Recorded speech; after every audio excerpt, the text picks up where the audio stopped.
जय माता दी दोस्तों। आज मैं आपको फिर से एक जो पांडुपुत्र भीम और हिडम्बा के विवाह की कहानी सुनाने जा रहा हूँ। हिडम्बा पांडव कुल की सबसे पहले बनने वाली वधू थी। लक्षागृह यानी लाह से बने घर को जब दुर्योधन एवं मामा शकुनी की योजना के अनुसार जलाया गया, तब पांचों पांडवों अपनी माता कुंती समेत उसी भवन में थे। इन सभी की हत्या करने हेतु ऐसा किया गया कि समर्थ एवं देवी कृपा से वो वहां से बच निकले और वेश बदल कर रहने लगे। इसी क्रम में वह जंगल में पहुंच गए।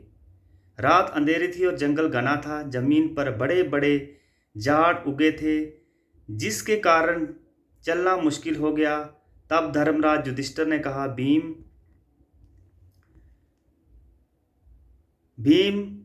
भीम से कहा, उन सभी को ले जाने का अनुरोध किया। भीम से उन सभी को ले जाने का अनुरोध किया। भीम ने अपने शक्ति का परिचय देते हुए अपनी माता सहित अपने चारों भाइयों को उठा कर चलना प्रारंभ कर दिया। हिडम्बा के राज्य में पांडु पुत्र जब वह वन में एक स्थान पर पहुंच गए जहां धरती समतल और कोमल घासों से ढकी थी, तब वहां भीम ने सबको धरती पर उतार दिया। वो सब भाइयों ने मिलकर सोने के लिए व्यवस्था की। पांचों भाई बारी बारी जाग रहे थे, अपने सोते हुए परिवार की रक्षा करते थे। इस बार भीम की बारी थी। वह जंगल और वृक्ष चट्टानों सहित काली शक्तियों के प्रभाव के कारण मायावी था तथा एक एवं मायावी राक्षस हिडम्ब का राज्य था। जंगल में आने वाला कोई भी मानव इस मायावी स्थान से निकलकर नहीं जा सकता था, अपितु राक्षसों का आहार बन जाता था। इन राक्षसों को ग्राण शक्ति यानी सूंघने की शक्ति बड़ी तेज थी। जंगल में मानव के प्रवेश से तुरंत भांप लेते थे कि कोई आ गया है शिकार। भीम पर हिडम्बा का मोहित होना। जब राक्षस राज हिडम्ब को मनुष्यों के आने का पता चला तो वह मानव मांस खाने के लिए ललायित हो उठा। अपनी बहन हिडम्बा को उन मनुष्यों को उसके सामने प्रस्तुत करने का आदेश दिया। हिडम्बा पांडवों के समीप जा पहुंची। भीम को देख हिडम्बा मोहित हो गई। वह सोचने लगी, ये शक्तिशाली पुरुष जिसका हृदय इतना कोमल है कि अपने परिवार की सुरक्षा प्रदान कर रहा है, उससे अच्छा जीवन साथी कौन हो सकता है। मैं धन्य हूं यदि वह मेरे पति बने। फिर उसे अपने क्रूर भाई की आज्ञा का स्मरण हुआ। देवी हिडम्बा ने अपनी मायावी शक्तियों से स्वयं को एक सुंदर युवती में बदल दिया और भीम के पास गई। पहले जंगल में भटकी हुई युवती की भांति अनेक प्रकार की बातें कही। फिर जब भीम ने उन्हें रक्षण देने की बात कही, तब वो वहीं पर बैठ गई। भीम को सच बताना। हालांकि आराम कर रहे अर्जुन और युधिष्ठिर को देवी हिडम्बा के धीरे धीरे संकेत भी होने लगा था, परंतु उन्होंने सुरक्षा को ध्यान में रखते हुए सोए रहने का स्वांग किया। आसपास क्या हो रहा है इस पर चुपचाप ध्यान दे रहे थे। इधर देवी हिडम्बा ने भी वह सच छुप नहीं रहा था। तब उन्होंने भीम को बता दिया कि मेरे भाई राक्षस राज हिडम्ब ने आप सभी को भ्रमित कर उस तक पहुंचाने के लिए प्रतिनियुक्त किया है, परंतु आपको देखकर मैं आपसे प्रेम करने लगी हूं। मैं आपसे विवाह करना चाहती हूं। मैं आप सभी को यहाँ से बाहर निकालने का रास्ता आपको बता देती हूँ। मेरा भाई हिडम्ब बहुत ही प्रकारवी, मायावी, क्रूर है। उसके आने से पहले आप लोग यहाँ से सुरक्षित स्थान पर चले जाइए। हिडम्बा को भीम का उत्तर। भीम ने उत्तर देते हुए कहा, देवी, मैं आपको नहीं जानता, परंतु आपको मैं इतना बता दूं कि हम 5 भाई क्षमता में किसी से कम नहीं हैं। मैं ब्रकोदर किसी भी राक्षस को समाप्त करने में सक्षम हूँ, इसलिए मुझे उनकी निंदा भंग करने की आवश्यकता नहीं है। अब ध्यान से उन महान मनुष्यों को देखिए, वह धर्मराज मेरे भाई हैं। उनकी अभी शादी नहीं हुई, मैं अभी इस प्रकार विवाह नहीं कर सकता। चर्चा चल रही थी। राक्षस राज हिडम्ब वहां पहुंच गया। अपनी बहन को ऐसे विभूषित देख वह क्रोध में भर गया। अपनी बहन और सभी पांडवों को मृत्यु दंड देने का निर्णय किया।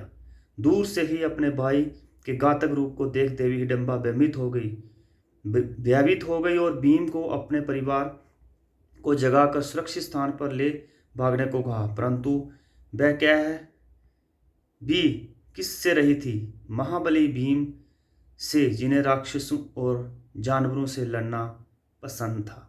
राक्षस हिडम्ब का वध। भीम ने हिडम्बा से कहा, यह जांचना अनुचित है। मैं पीठ दिखाकर भागने वालों में नहीं, ना ही मैं राक्षस और की उड़नता के लिए अपने परिवार की निंदा भंग करूंगा। युधिष्ठिर एवं अर्जुन सतर्क हो सब सुन रहे थे, परंतु सोए मनुष्य की भांति स्थिर थे। भीम के क्षण भर में हिडम्ब को पकड़कर घसीटते हुए दूर स्थान पर ले गया। ये देख युधिष्ठिर एवं अर्जुन उठने का स्वांग करने लगे। उन्हें जागता देख हिडम्ब ने विनम्रता से पांडवों को सब बताया। बाकी जब हिडम्बा की बात सुन रहे थे, परंतु युधिष्ठिर एवं अर्जुन का पूरा ध्यान भीम पर था। अर्जुन ने भीम से चिल्लाकर कहा, भ्राता भीम, इस राक्षस का वध अति शीघ्र कीजिए। ये सुन भीम ने घातक प्रहार किया और हिडम्ब की पीठ के टुकड़े कर दिए। राक्षसों का राजा भीम। हिडम्ब का वध होते ही सारे राक्षस भीम के सामने घुटने टेक कर बैठ गए और उन्होंने अपना राजा मान लिया। तभी भीम ने कहा, मैं तुम्हारा राजा कैसे हो सकता हूँ? तुम राक्षस हो और मैं मनुष्य हूँ।